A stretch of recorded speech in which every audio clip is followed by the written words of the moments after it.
guys, welcome back sa our YouTube channel. So for today's video guys, ito po guys yung mga hindi ko po guys natapos, yung mga English AP. Guys, napasama pa guys yung AP dito kasi po guys, ayan na. Yun na si Claudine Barreto, tsaka yung may dragon. So ayan din po guys yung mga activities. Yan po yung mga basta.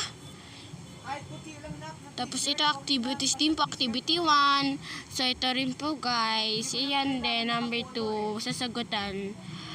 Kasi po guys, kanina po guys, nung pumasok po kami, kasi pa ang heat index daw po is 40. Ang pasok namin is 6 to 12.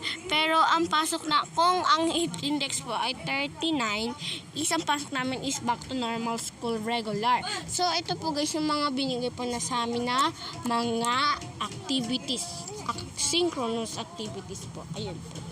So patuloy po natin guys, andito na po tayo sa mga, ayan guys, thank you po sa panonood.